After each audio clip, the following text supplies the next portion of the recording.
रहमतुल्लाह अलैह आलमगीर है। यहाँ पर हिंदुस्तान, अखंड हिंदुस्तान पे उन्होंने 50 साल राज किया और वो इसी धरती पे, इसी हिंदुस्तान की मिट्टी पे पैदा हुए। और उनको कोई खासदार बोल रहा होगा कि रजाकार है, बाहर से आए, मुगल है, तो गलत बात है। वो इसी मिट्टी पे पैदा हुए, वो गुजरात में पैदा हुए थे और उनकी तफरीर अहमदनगर में हुई। और आपको मालूम होना चाहिए कि ये जो फिल्म लगा रहे हैं खासदार कि आले गेले मेले, अरे भाई आले गेले मेले तू बोल रहा, तू होता कौन बोलने वाला? औरंगजेब रहमतुल्लाह अलैह के बारे में इस तरह की अगर तू भाषा करता होगा तो तू मुस्लिम समाज का है या नहीं, मेरे को ये भी शंका है। रहा दूसरा सवाल कि आपने ये बोला कि कबर उठा के हैदराबाद लेके जाओ, तो कितनी गलत बात है, कितनी बुरी बात है।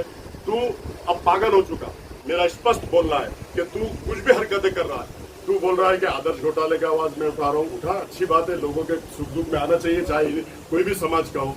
तू यहाँ जाकर हाथ जोड़ रहा, वहां जाकर हाथ जोड़ रहा, तेरे को ये मालूम है कि तूने मुस्लिम समाज के नौजवान बच्चों को बटन प्लेयर बोल के, बटन के नशे में आके पुलिस की गाड़ियां जलाई, पुलिस पे पथराव किया, ये बोलने वाला तू खुद है। तू मुस्लिम समाज के ऑटो पर शूट कराता। पण दंगली झाली त्यावेळेस तुम्ही ज्या दंगलीमध्ये पोरांचं नाव आलं त्याच्या जामीन देखील तुम्ही घेतल्या होता, त्यावरून तुमच्यावर टीका झाली होती।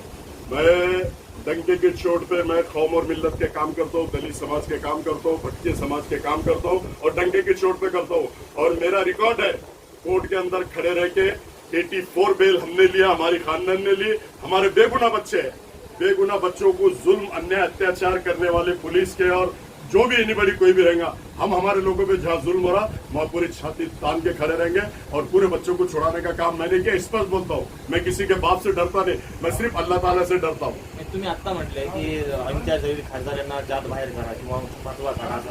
जात बाहर नहीं बोला मैंने, फतवा निकालो कि इसको फिर से कलमा पढ़ के हमारे उसमें आए, क्योंकि अनेक हरकतें ऐसी कर रहा ना कि हमारे पास जितने भी उलमाए बुजुर्गान दीन ये हमारे मुफ्ती है, उसके पास जाके इसको फतवा निकालना चाहिए और इसको फिर से कलमा पढ़ के हमारे पास आना चाहिए, ऐसा मैं कहता हूँ। मुस्लिम मानत नहीं।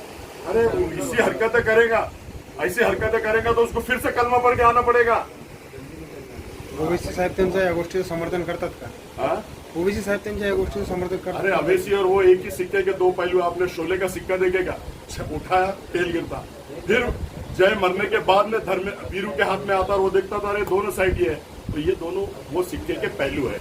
ये बोलता मारे जैसा कर, तू रोए जैसा कर। जैसे इनकी मैच फिक्सिंग हो जाती है, ये यहाँ मैच फिक्सिंग करता है महाराष्ट्र में, यहाँ से हैदराबाद जाता है, सब उनकी मांडोली हो जाती है और उसके बाद में वो ऐलान करता है चौथे दिन कि हमारा खासदार और हमारा प्रदेश अध्यक्ष जो बोलेगा वो मुझे मानने। 12 साल से युति तोड़ने का सवाल ही पैदा नहीं होता ना।